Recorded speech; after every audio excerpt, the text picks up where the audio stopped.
Halo anak-anak, selamat pagi semuanya. Nah, jadi pada pagi hari ini kita lanjut ke pelajaran berikutnya yaitu bahasa Indonesia. Jadi, coba buka buku tema 2-nya pada halaman 5 ya anak-anak. Materi kita pada hari ini yaitu menuliskan gagasan pokok pada teks visual. Nah, jadi sebelumnya Miss mau tanya nih, kalian tahu tidak apa itu artinya teks visual? Nah, jadi teks visual adalah sebuah rangkaian proses penyampaian informasi atau pesan kepada pihak lain dengan penggunaan media penggambaran yang hanya terbaca oleh indera penglihatan. Nah, jadi anak-anak, kalau sebelumnya nih kita menulis gagasan pokok dan gagasan penjelas dari teks secara tertulis. Nah, jadi sekarang ini kita menulis gagasan pokok dari teks visual. Nah, jadi maksudnya teks visual itu adalah teks yang berbentuk gambar. Nah, jadi kita melihat sebuah gambar, lalu kita amati gambar tersebut. Nah, jadi kita tariklah nanti dia kesimpulan dari gambar tersebut. Apakah gagasan pokok yang bisa kita ambil dari gambar tersebut. Nah, jadi maksudnya itu teks visual itu seperti itu ya Nana. Kita menulis gagasan pokok dari teks visual atau dari gambar yang kita lihat tersebut. Jadi, kamu juga dapat mengolah informasi dalam bentuk peta pikiran.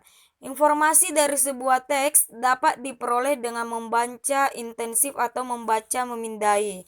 Nah, jadi informasi yang diperoleh dapat diolah kembali ya. Salah satu cara mengolah informasi adalah dengan membuat peta pikiran.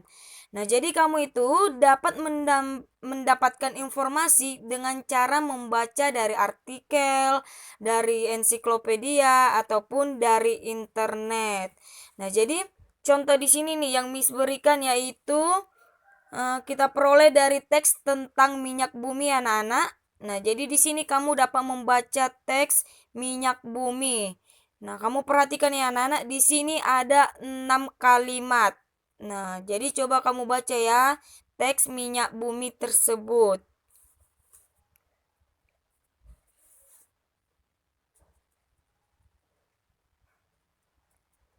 Nah, jadi dia ada 6 kalimat ya anak-anak pada teks tersebut.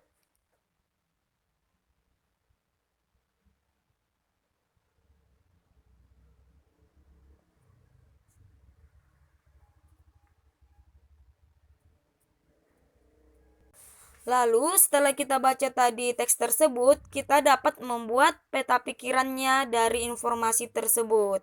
Nah, jadi kita dapat membuat peta pikirannya seperti ini anak-anak. Diperhatikan baik-baik nih. Tadi ada 6 kalimat dalam teks tersebut. Nah, lalu kita Nana juga dapat menceritakan informasi berdasarkan gambar yang kita amati. Nah, jadi informasi juga dapat diperoleh dari gambar. Nah, jadi informasi itu juga dapat kita jelaskan dia. Nah, dia kita menjelaskan bagian-bagian gambar secara detail dan terperinci. Nah, setelah kita amati, kita buatlah dia gagasan pokoknya sesuai gambar. Nah, seperti ini anak-anak, contohnya gagasan pokoknya yaitu minyak bumi dapat dimanfaatkan untuk bahan bakar kendaraan bermotor. Nah, ada juga nih contoh yang kedua seperti ini anak-anak.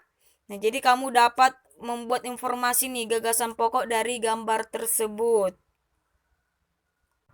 Nah, ini juga ada contoh yang ketiga. Nah, jadi kamu bisa perhatikan gambar berikut ya anak-anak. Kamu simak baik-baik. Itu ada di buku kita pada halaman 1. Nah, jadi dari gambar tersebut kita buatlah dia kata kuncinya. Lalu kita buat gagasan pokoknya dan gagasan pendukungnya dari gambar yang kita amati tersebut. Nah, lalu di sini juga ada contoh yang keempat ya anak-anak. Nah, seperti ini kita buat kata kuncinya, lalu kita tulis gagasan pokoknya dan gagasan pendukungnya. Nah, ini juga ada contoh yang kelima Miss berikan.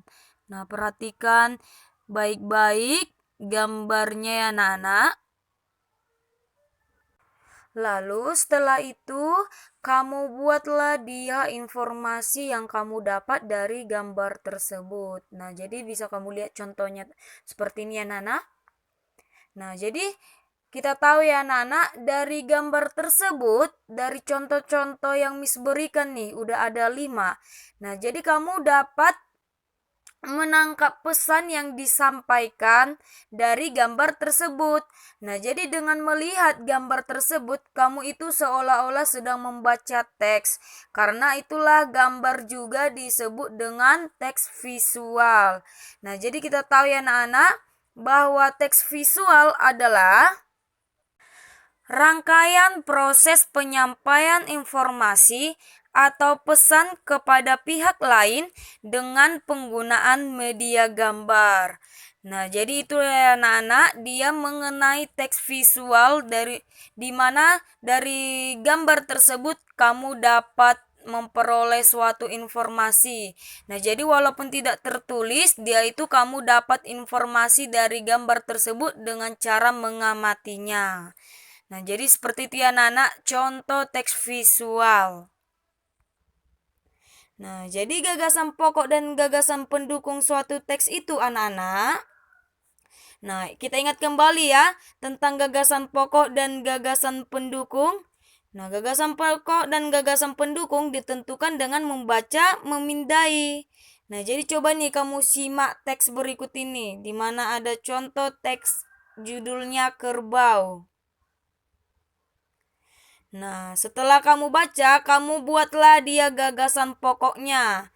Nah, gagasan pokoknya ini ya Nana. Kerbau merupakan salah satu sumber daya alam yang banyak dimanfaatkan oleh manusia. Nah, ini dia Nana gagasan pokoknya. Nah, jadi sedangkan gagasan pendukungnya pada teks tadi, ini anak-anak, ada 4 gagasan pendukungnya pada teks kerbau. Nah, jadi kamu baca dulu nih tadi tentang teks kerbau tadi. Oke anak-anak, jadi itulah dia ya mengenai teks visual.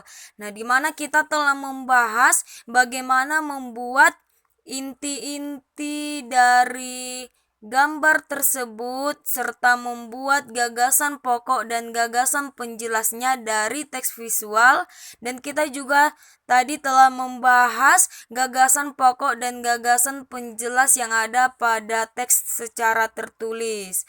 Nah, jadi bisa kamu bandingkan ya anak-anak bagaimana dia cara mendapatkan informasi dari teks visual ataupun dari teks secara tertulis. Nah, jadi juga Miss tadi telah membuat bagaimana cara membuat peta pikiran ya anak-anak.